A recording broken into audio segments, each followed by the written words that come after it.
We'll hit it. Let's do it. All right, my friends, welcome back to a very exciting episode of the Storybox podcast. Today, my friends, I'm delighted to welcome someone who many of you may have heard his song, I Took a Pill in Ibiza, which earned him a Grammy nomination, which is pretty incredible. He's an accomplished singer, songwriter. He's a journeyman. He's got an incredible and wild story you're going to hear more about pretty soon. He knows what it's like to be famous, to be forgotten as well, but to also be remembered again, to experience grief, to experience pain, all these things. His name is Mike Posner. Now, for those of you that don't know who he is, you're going to get to know more about him today. But Mike, my friend, can I welcome you so much to the Storybox podcast today? Thank you so much for having me. I appreciate you. Dude, it's an absolute honor to have you here on the show. I mean, I remember hearing that song, I Took a Pill in Ibiza, way back when, and then I've since sort of followed your career since then, but got to know more about you on my friend Rich Roll's podcast, where you sort of opened up a little bit more, or a lot more, actually I should say, which kind of made me appreciate your story and who you are so much more than just this artist. And you've done so many incredible things, man. So thank you so much for making the time to be here. The very first question that I do have for you, though, is what does success look like for you? It's changed a lot over the course of my life, and I'm sure it'll continue to evolve. But right now, success looks like at any given moment, how present am I? Am I here in the moment? Or am I lost in my mind, either future or past, in thinking? Have I descended into thinking about reality, or am I in reality? So for me, that's what success looks like right now. Obviously, that's an internal game, right? I no matter what I'm doing, I'm playing that internal game, and I'm either I guess it can be looked at as quite binary. Like it's either you're present, you're here, or you're not. You know, there's many permutations of not being present. You can be lost in the future, and that manifests as anxiety or worry. You could be lost in the past, now manifests as like depression or regret. But these are all like different permutations of just, not being here.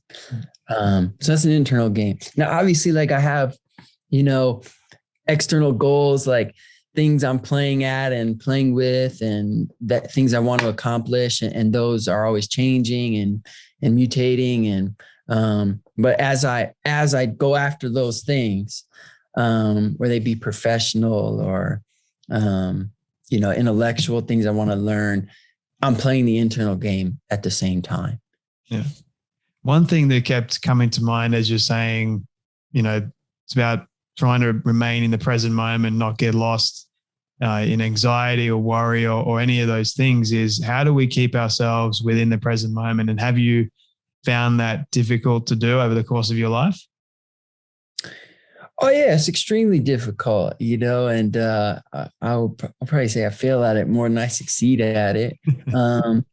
And the way I practice it is like some amalgamation or bastardization of like the teachings of Thich Nhat Hanh and Eckhart Tolle mostly.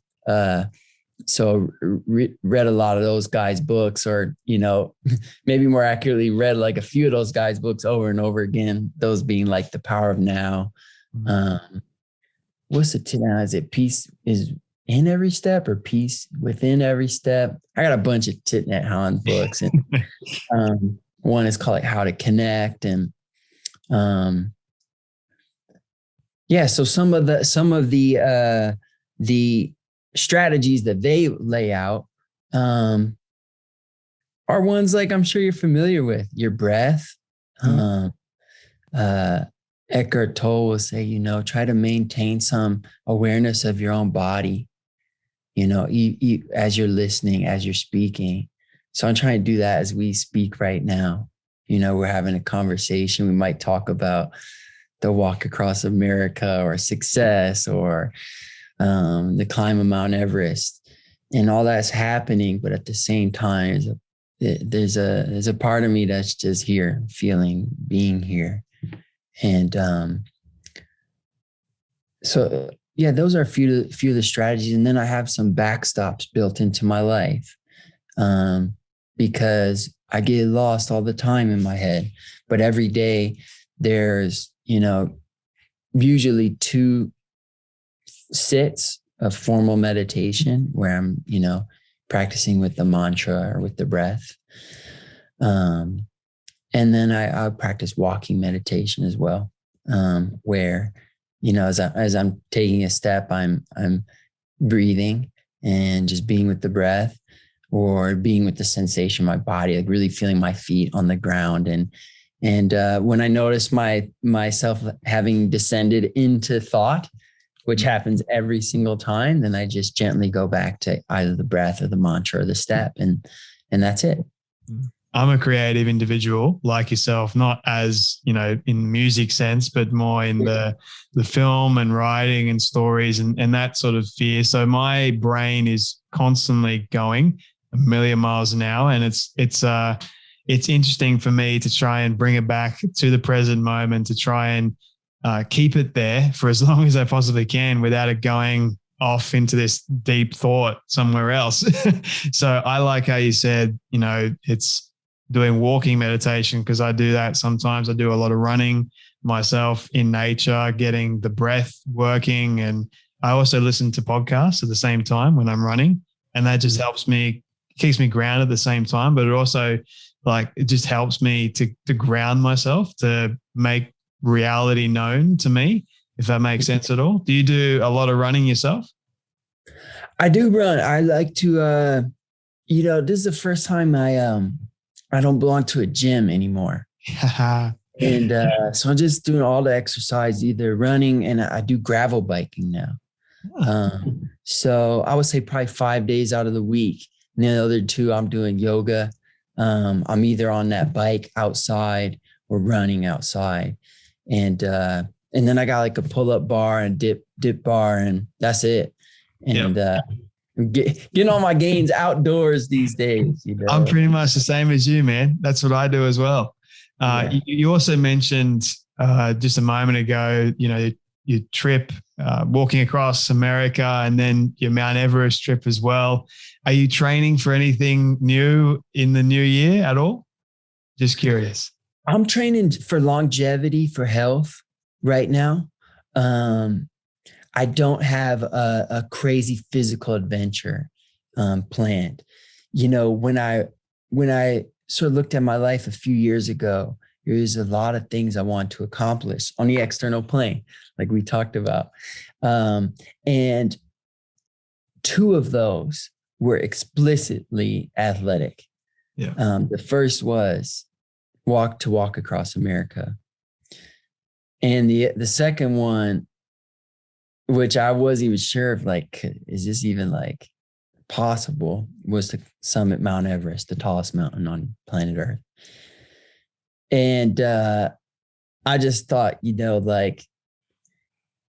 from a strategic standpoint, because there are a bunch of other things that were interesting to me, things I wanted to learn, things I wanted to become skilled at, spiritual things, intellectual things, artistic things. Those were really athletic things that, of course, were also, spiritual, and also intellectual in their own way, because I learned so much. But they were explicitly athletic as well. And I just thought, I'm 29, I'm 33 now. At the time, I'm looking at this list, I'm 29, 30, and going, hey, if you're going to do these, do them now. Do them now. So that was it. And, thankfully, those boxes have been ticked, and I'm still alive, and Everest really changed that for me, because I had some goals of, while I was training for Everest, I was thinking about, there's all these mountains that have never been climbed. Yeah. Because you go to the Karakoram range or the Himalaya range, and there's hundreds of mountains taller than Denali.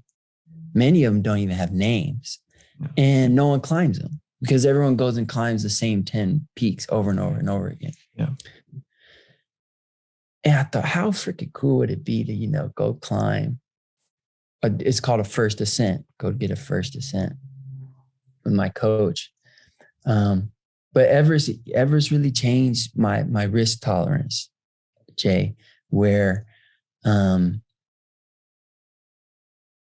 it so easily could have gone wrong. Even if I was doing everything right, things happen up on mountains that tall, avalanches, and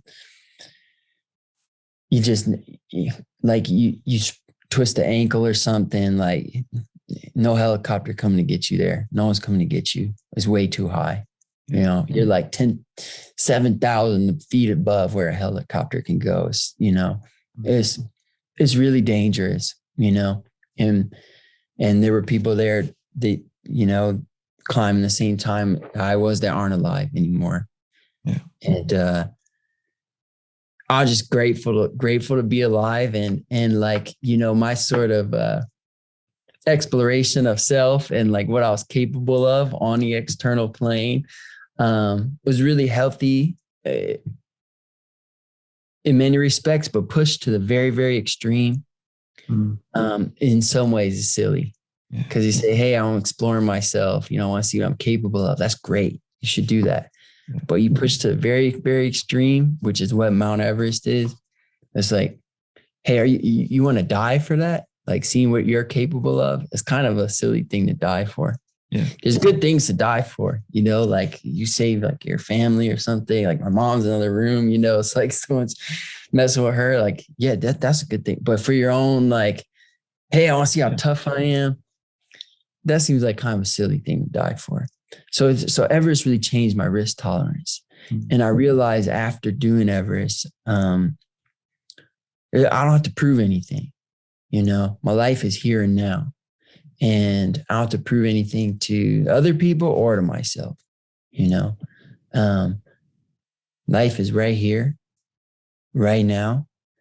And you don't have to go to the tallest mountain in the world or walk across America or even to go to like a meditation center to be here.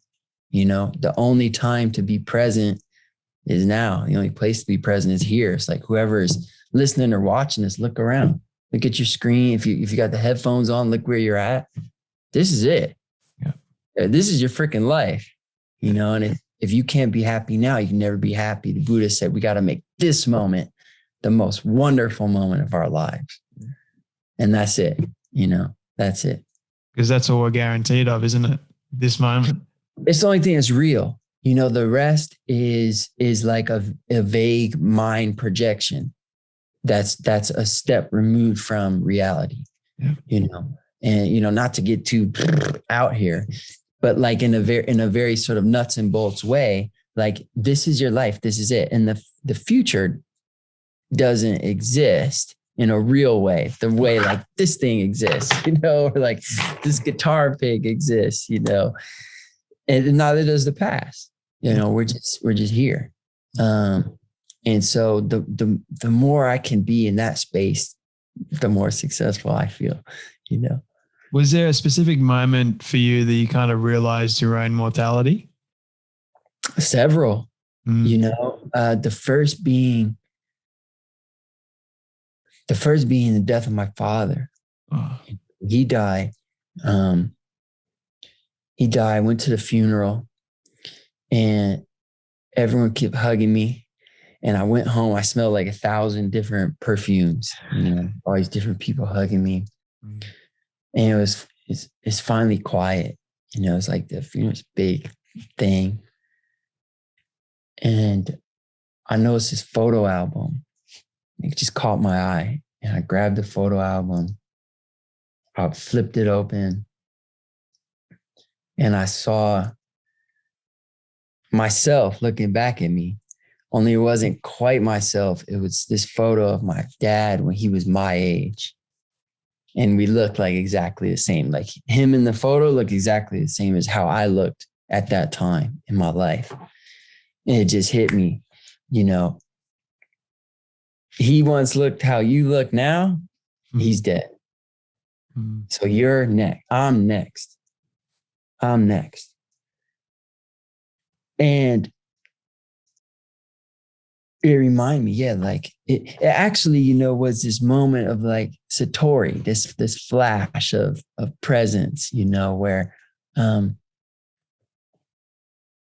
the voice in my head that's always thinking, categorizing, analyzing, planning. I nicknamed that voice Charlie. That thing in your head, all your listeners have it, that it's just talking all day. Inner voice. And you think that's you. It's not you. It's just a voice in your head. It's a very small part of you. When I looked at this photo of my father, my voice in my head is stopped. And it was this moment of peace. And I think most people have had at least one of these moments in their life. Virginia Woolf called those moments of being, where everything just makes sense. You're not thinking, what's life's purpose? Because it's just, you're in it. Yeah. You're not analyzing. So it stopped. A few hours later, it was back talking at me, Then 2 years after my dad died, I had this dream of walking across America. And I'd had the dream for many years, but something always got in the way. So I had researched the walk across America. I had told people that I wanted to walk across America one day. I had even gotten in contact with people that had walked across America and interviewed them. And I found out there's a strategy to it.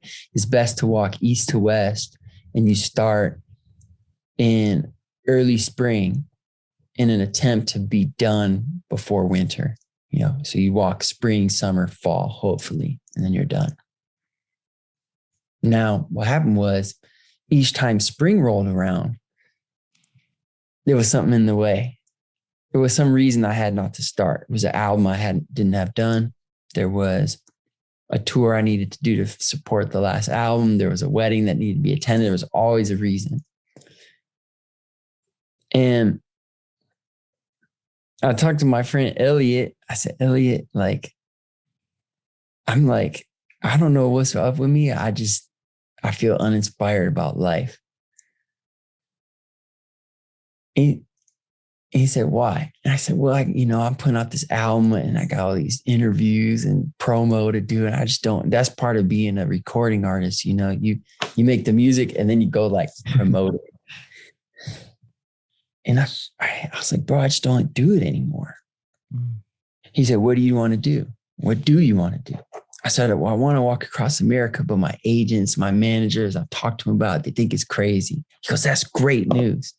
I said, what do you mean it's great news? He said, you got to understand, not all crazy ideas are great, but all great ideas are crazy. It's good. And I think you walking across America is a great idea. And I just felt it in that moment. I felt the truth behind what he was saying. I just decided it cascaded through my body. I was like, I'm going. I'm going to go this spring. This is it.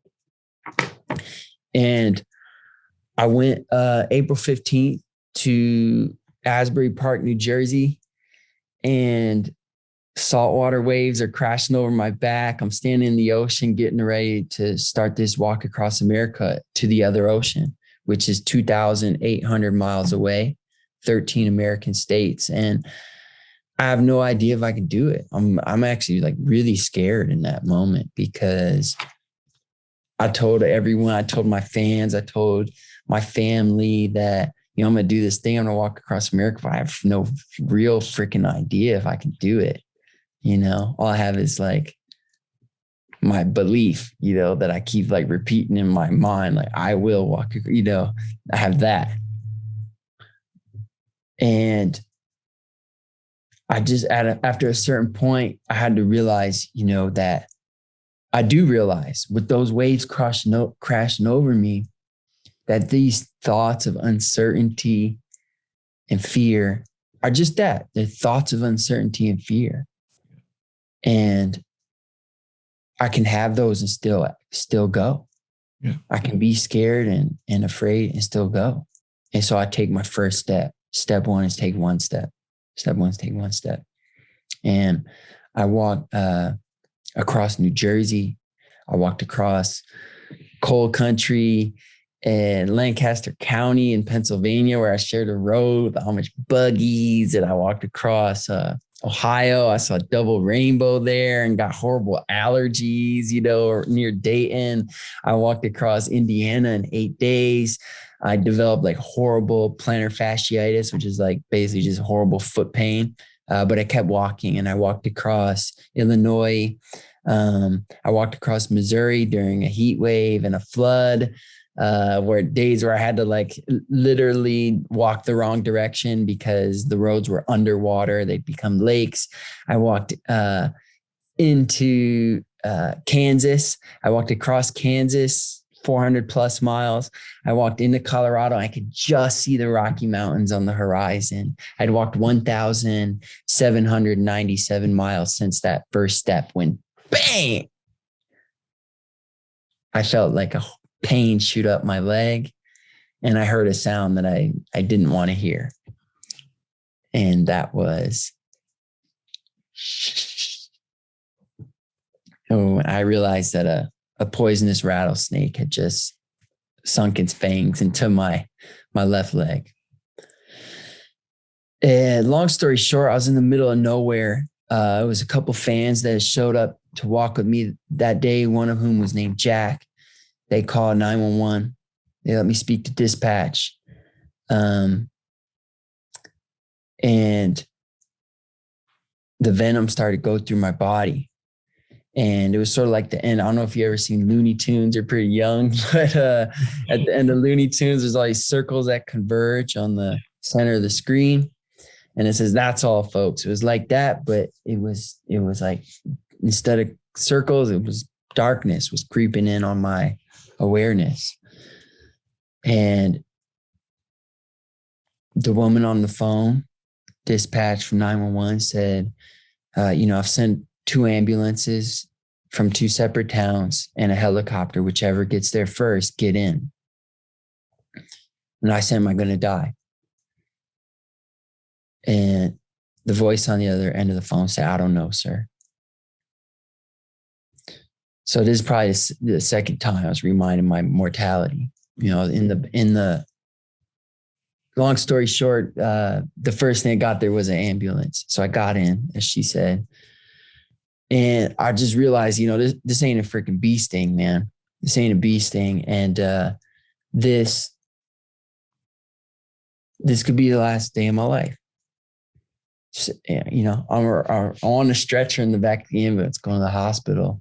And I just made a decision in that moment, like, hey, if this is the last day of my life, I'm not going to waste it worrying about if it's the last day of my life or not. I'm going to enjoy it. And maybe I just have like 2-3 hours. I don't know, like, great. Like, let's just come on, like let's enjoy this thing, And right when I made that decision was like another moment of being, another moment of peace, where the blabberbox voice in my head, the Charlie, stopped talking. No thinking, no analyzing, no categorizing, no planning. And I just noticed like the color red on the back of the ambulance door, and how bright and passionate and alive it was. And it was just there. So that'd probably be the second one. Now, just to, kind of tie up that story, I went to the hospital and my legs swelled to like the size of an elephant trunk. I obviously didn't die. Thank God. But I went from walking 24 miles a day to I can't walk to the bathroom without a walker and somebody helping me. And I spent 3 nights at ICU, 5 nights in the hospital. I go home to continue healing. And then was the hardest part of the snake bite was actually getting better from the snake bite. because when I was injured, everyone was like freaking taking care of me, coddling me. John Mayer's DMing me, wishing me well in my DMs. It's like I was in this nest of cuddly, sympathetic softness. And after 3 weeks, I couldn't deny it anymore. My freaking leg was better. And I knew what that meant. That meant I had 1,000 hot and horrible miles left to walk. That's 38 marathons left to walk. And it hurts, it freaking hurts your body to do that, like, so I always tell people like that leg was jacked up, but like the rest of me actually felt great, after like getting that time off. And I knew like I had hell waiting for me out there. Snake riddled shoulders of Colorado 10, sweltering heat, excruciating foot pain. And we talk about reasons. Like before I started the walk, I had there was the album, the reasons I couldn't start next year. Well, now I got like this amazing reason why I don't need to finish. Yeah. I got bit by a freaking rattlesnake. I could quit and nobody even will think I'm a quitter. It's a pretty darn good reason, But I had to decide, hey, am I going to live my life according to my reasons, a reasonable life? Or like in the Landmark Forum, they say, or an unreasonable life. And I'll live life according to my commitments. Which one? There's no right or wrong, but you have one life that's a little bit smaller. It's like, oh, that guy stays home, And he says, those 1,000 miles, they weren't meant to be. We say that a lot, don't we? It wasn't meant to be. What does that mean, though, a lot of the times? It means I'm freaking giving up and I'm justifying it, And so it was like, screw it. I'm going back. I got hell waiting for me. Great. I'm ready to meet hell. Let's do this. So I went back to that same spot. The snake bit me and I went up and over the Rocky Mountains. I kept taking steps. I went across the Navajo Nation, kept taking steps. I went across Arizona.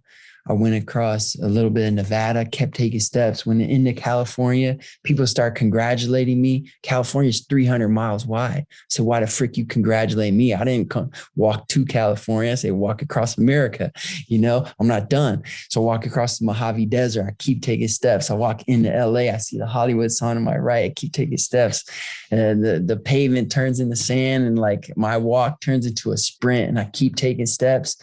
And after 6 months and 3 days from standing in the Atlantic Ocean, taking step one, I walked 2,851 miles and I dove into the Pacific Ocean. And it felt like the first day of my life.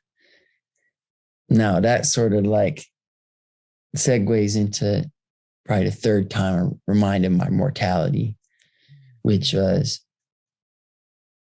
I dive in that water, finish the walk. I thought I'd feel accomplished. I thought I'd feel done. I didn't at all. It felt like a beginning. First day of my life, like, wow, I didn't know I could really do this. Like, what else is on the menu for me? And I had this sort of dream. We talked about at the beginning.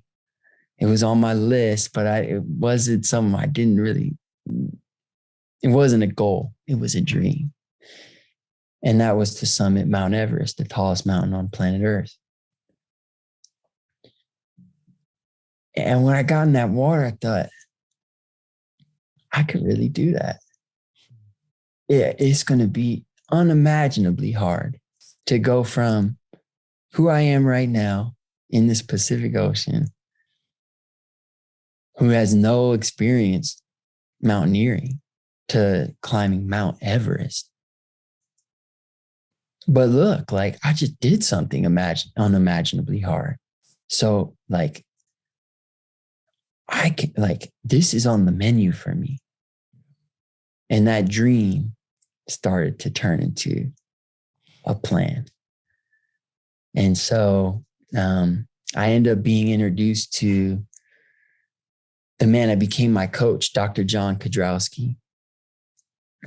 And I said, look, man, this, my goal, but I have no interest in going unprepared. Mm. And he said, don't worry. You can, I have no interest in taking you if you're unprepared. And also you're going to be prepared. Mm. And it's going to take 1.5 years. And I said, great, I'm all in. And John has a great quote. He says, train for climbing mountains by climbing mountains. Isn't that great? Like what you do, like with your video and your storytelling, like you can read as many books about video, and cinematography. And it's like, you ain't gonna freaking learn it until you take the camera out and shoot something, right? You learn how to do a podcast till you do a podcast. Yeah. Yeah. So train for climbing mountains by climbing mountains. I love that. And that's exactly what we did. So over the next 1.5 years, John and I climbed 71 mountains together. Goodness. And they were all over. We were pretty hampered by COVID, by, a lot of things were closed, a lot of countries were closed, but we climbed, all over the States, a lot over Colorado, Ecuador. We went to Pakistan. We went to Mexico. He worked the heck out of me. And a lot of that training was freaking, I'll say a lot of that training reminded me of my mortality too. Because Everest is the thing I end up talking about. I do a podcast, we talk about Everest, but it's like, hey, some of those trainings, life was on the line too. We go climb this thing with no rope. It's like, bro, why do we have a rope? It's like, he goes, when you're on the ridge on summit day and you are roped up, because there's a rope on Everest, on the route we went, thanks to the lead team, the rope isn't just magically there. Freaking legendary climbers go up first, set the route. So, let's give credit to them. So yucko puds like me who aren't as good can go up on the rope, but it's still really freaking hard. But anyways, he's like, when you get on the ridge on summit day and you're not going to be scared. You're going to look off Mount Everest, see a 10,000 foot drop, and you're not going to be scared. And that was true. When I got there that day, I was scared of the altitude and my own fatigue, run out of steam, because that's how people die there as well. They think about the summit. Summit's halfway. Get to the summit, you got to get all the way down. The summit is the furthest point from safety. It's the summit. So a lot of people just they think about the summit, but you have to have enough energy to get yourself down. It's not like running the New York Marathon. You get tired and you quit. You just take the subway home. It's not like that. Yeah. You don't have enough gas to get yourself down. You don't come down ever. It's the end of your life. So I was afraid of that, but I wasn't afraid of, I'm jumping ahead in the story. I wasn't afraid of the heights, but, we went to Pakistan, Mexico, and we went to Nepal finally. And Everest is weird because you got to wait for a long time. Expedition, about 2 months. A lot of it's waiting for the weather to be perfect, not perfect, but it's, as good as it can be. And so it's a real mental thing, because we're just sitting there, like I forgot I was even a climber, it's like, that's how I even know there were 71 mountains. Cause I made a list in base camp. I'm like, I forgot what it was like to even my last 1.5 years. I've just been climbing. Now I'm just sitting here waiting. I haven't done that in so long. So on our summit push, 4 people are already dead that year. We go up to Camp 2 in a storm because we know the weather's going to be kind of marginal, but in a few days it's going to be great. We want to be in position. Getting up there is going to take 4 or 5 days. We want to be at Camp 4 when it's good. So we go to Camp 2 in a storm. Get to Camp 2, it's snowing. Now, what happens in mountains when it snows a lot?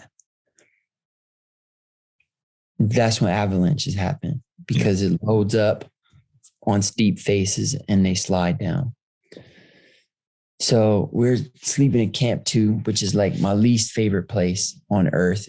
It's at about 21,300 feet above sea level. I don't know how many meters that is. I think it's probably in the 6,000s. It's a lot. It's probably in the 6,000. And it just feels horrible just to be alive there because there's no air. There's, I think, about a third of the oxygen that you and I are breathing right now in the air there. And I can't really explain to you what that's like. Like, you're a fit guy. I was really fit going there. I was in really good shape. You and I, we go up there and you take a short walk to the bathroom and you feel like you just sprinted 400 meters. Like, you're that out of breath from just walking to the outhouse. You'd be like that, So, and then it's what happens when you try to go to sleep. Well, when you try to go to sleep, close your eyes. And as you know, when you sleep, your body relaxes. Your respiration slows, right? When we sleep, we breathe slower than we do when we're awake. So anytime I started to fall asleep at Camp 2, my body just thought I was suffocating, like I was underwater. And so I'd sleep for maybe 10 seconds and then it's like that. My body would just do that, involuntarily. Now I'm awake again. And it's like, okay, you put a couple of days of that in a row. And it's like sleep deprivation. That's the level from which you then try to climb Mount Everest. It's not like we go there and we just rested and, got a massage and we're feeling 100. No, you don't feel 100. You feel 15%. At least this was my experience. And then with that 15%, you try to climb Mount Everest. And the training makes that possible, but it doesn't make it easy. No. It doesn't make it easy. Anyways, so we're laying, I'm laying in the tent next to Dr. John. And I hear this rumble. There's an avalanche. And I'd heard this sound many times, so I didn't think much of it because usually it's just far away. Hear this rumble. It's a huge noise. But I'm just, it's another avalanche.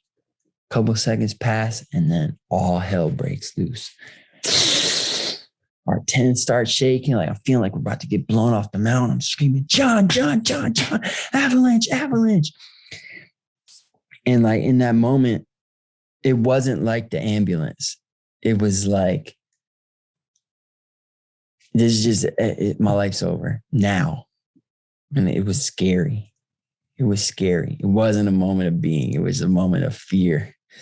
And inexplicably, 10 seconds later, it just stopped. And my hands are shaking. I'm like, what happened? How are we still here? We figured out that the avalanche actually stopped just before hitting our camp. And so what we felt was like the vicious last breaths of the air that the avalanche pushed, the snow that the avalanche pushed forward. Still, the damage was really real, and we were really lucky. But we didn't have much time to think about it. That happened at maybe 1 a.m., 3 a.m. You get up to climb to Camp 3. And went to Camp 3. And, 2 days later, I'm approaching the summit and my mind and body teetering upon exhaustion. It's like a lot of reasons pulling me down. One, commitment, keeping me going up. And on June 1st, 2020, at 4:35 a.m., I sort of like flopped onto the summit of Mount Everest. And and tears just like exploded out of my face. And the words, like there's a video of me, I didn't remember where John took a video, and the words like, "This took everything," just kind of dribbled out of my mouth. And that was a moment of be, that was a moment of peace and beauty. And a lot of people don't realize that mountains have shadows, so when the sun rises, which it was, we got there at the perfect time, and we were ahead. We were the first team up that day, so there was no line in front of us. So we're sitting on the summit of Mount Everest, and the sun is rising, and you see Mount Everest's shadow. It's this giant pyramid, cast over like hundreds of miles, like goes into Tibet, into China. And it was nothing like it. And then, like I say, you had to get down. So we started coming down, and we descended past dead bodies. And I was just reminded on my way down, like what a privilege it is to be a living human being. So I'll say like that whole experience was another time I was reminded of my own mortality. And, like just being here talking to you today, I'm about to make music after this, is like, it's a privilege. Most people are already dead. You think about that? Most people are already dead. And me, you, and everyone listening to this, we're some of the few lucky ones who get to be alive now. And look, I say this stuff, those sentences I just said, as a reminder myself. I forget it all the time. I'm not some guy that's like walks around in a state of bliss always, but this is I am a guy who's accomplished meaningful things to me. I've checked off some pretty big boxes, and big by my own measure of big. That's why I was attracted to those things in the first place. And you mentioned them, like Grammy nomination, platinum records, wrote songs for Justin Bieber, Maroon 5, walked across America, climbed Mount Everest.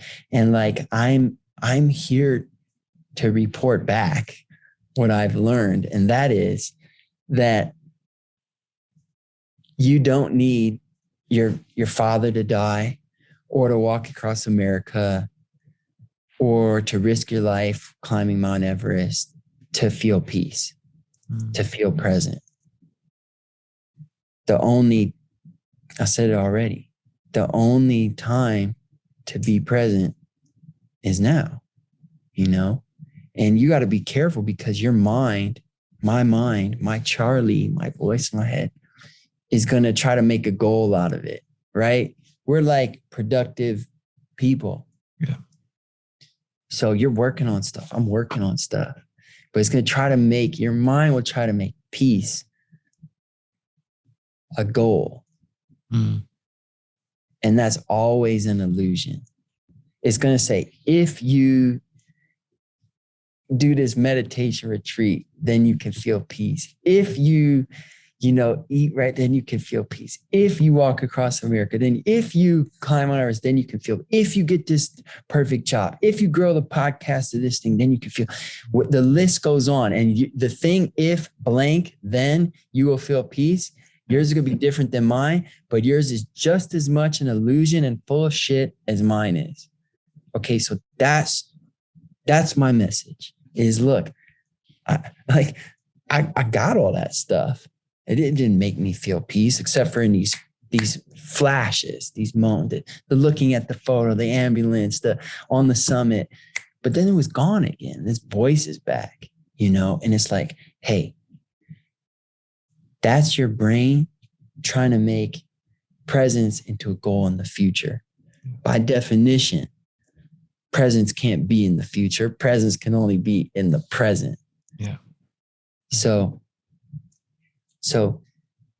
this moment is your life, is my life, is all your listeners' life. Got to look around. And like the Buddha said, we got to make this moment the most wonderful moment of our lives. Man, I could listen to you tell stories for hours.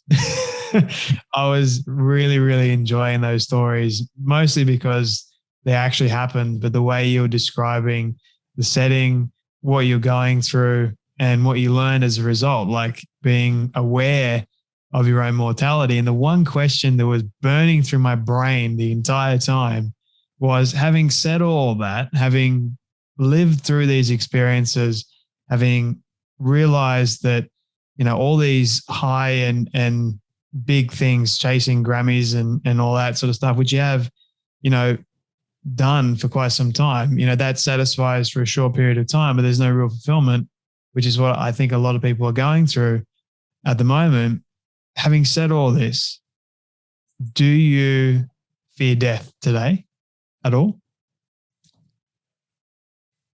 I would say, like, I really like being alive. There's more stuff I want to do for sure. So if you say, hey, Mike, you could die today or not die today, I would pick not die today. Yeah. Same. And I do fear, like, I guess, to be honest, like kind of a scary or a painful death, like an avalanche death, like doesn't sound super great to me. The snake bite death was actually like kind of nice. You just sit there and you kind of think about it, and like enjoy those last moments. I guess in some respects, I would say fear is probably not the word I would use, but like I feel like there's still more stuff I want to do for sure. Like life is so cool, So look, like if I had to die today, I would do my best to make peace with it, like I did in that ambulance, But if given the option to like yes or no, I want to keep living, man. It's pretty cool. And I'm learning so much still. And like, I feel like there's more music inside me and just, more I want to share. I was thinking about that a lot on Everest. There's more music in you, man. You can't freaking die here, It's not my time. Yeah. So, I just want to keep sharing, like keep bringing out what I got to share, and that's it. That's all you can do. And we want you to keep sharing. Yeah. And so I guess that probably is like the spirit of your question is like, how can you live in such a way where, you're giving everything you can. Like, I should be approaching each song, each day in the studio, like it's my last. It should have that kind of poignancy and I should approach with that much quality. You should be approaching each podcast you do with that same level. Like, what if this was my last one? Could I make it that good? And I think, like, do I always do that? No, man.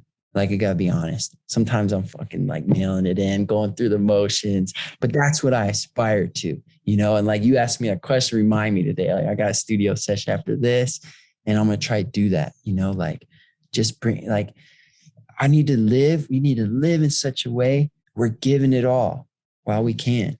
And that's all you can do. That's all you can do, today on that external plane. And on that internal plane, you can be present while you do so, Yeah. What's been the biggest lesson that you think you're currently learning at the moment? Is it being more towards the being more present, or is there something else you reckon? I think right now, I don't have anything I'm all in on right now. Like I was all in on Everest, all in on the walk. And that in many ways simplifies life because all this stuff is out, this stuff is in, that's what I'm going to do. And that's it. And right now I'm sort of in the in-between period where there will be something I'm all in on again. I'm sure of that. But there has to be a period where you create some space and emptiness and decide what that is. You don't want to just be doing that always. Like, and I knew after I did Everest, I need to stop. I need to stop and just make space. So for me, that's uncomfortable, because it's like, I'm not always busy all the time. And so it's winning at that internal game without like having this thing you're obsessed with on the external plane right now. That's my lesson right now. That's a good lesson.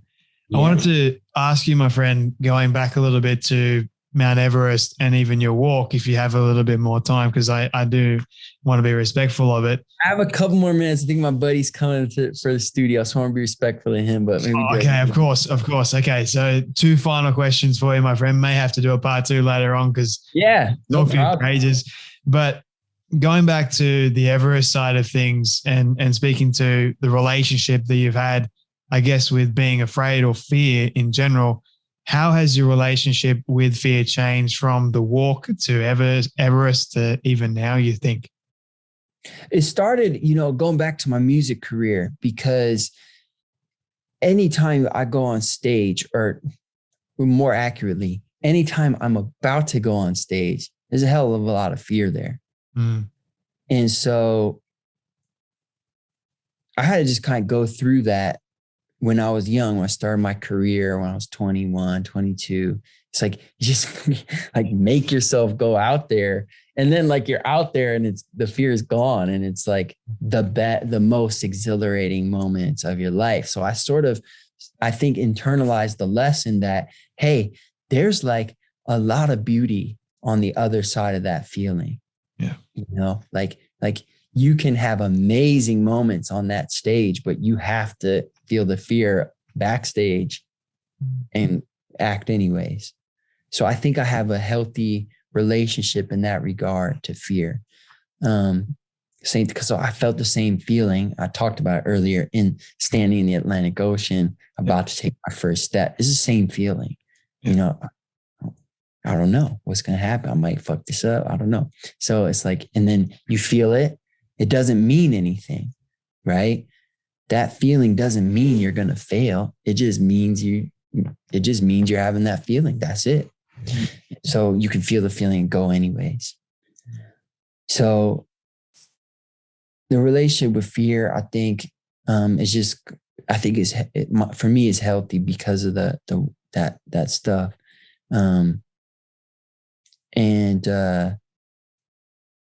But my risk tolerance has changed, where I talked about that. It's like, I wouldn't put my life on the line again, like I did with Everest.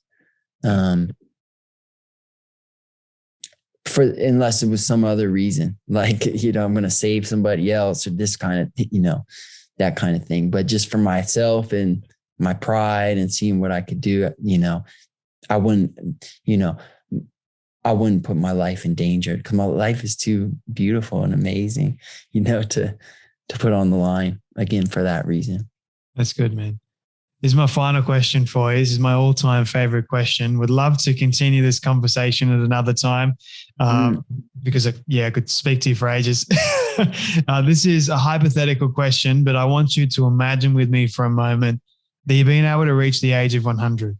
All your friends and your family have decided to put together a film for you of everything you've ever said and everything you've ever done. Don't ask me how in the world they got it all. We'll call it magic for the sake of argument. But they've been able to get it and show it to you on your 100th birthday. What do you want that film to say and to show about your life? Well,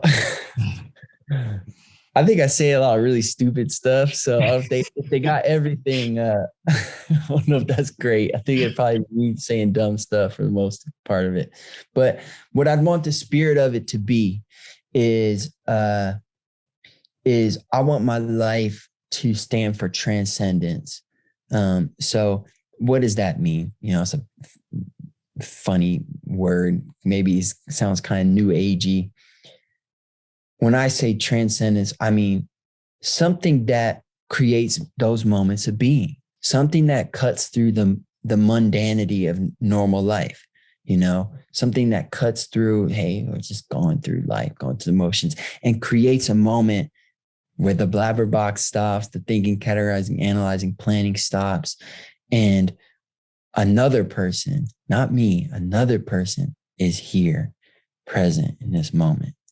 And so if I can create those spaces, whether that's through my language, when I speak on a podcast, or when I speak to an audience live, or whether it's when I'm playing a song live, or whether it's when I release a piece of music or release a music video, or whether it's just having a conversation or not even a conversation, just in the way I'm being with somebody else. Because I've met people that you're just around them and they're not even doing anything. They're not even saying anything. And it's created transcendence in me where I'm just, wow, their energy is like so calm. So they're so here that now I'm here. It's like putting a log next to a log that's on fire. It talks about that in The Power Now. Well, now you're on fire. Now that second log. So that's what I would want, the spirit of my life to stand for. That's a beautiful way to sort of end this conversation. Mike Posner, thank you so much, my friend, for everything that you're putting out there into the world, your light, your energy, and you're just being present today and in conversation with me. Really do appreciate it. So thank you so much, my friend, for joining me today on the Storybox podcast. Let's say part 1. Thank you, buddy. And we'll do a part 2 sometime.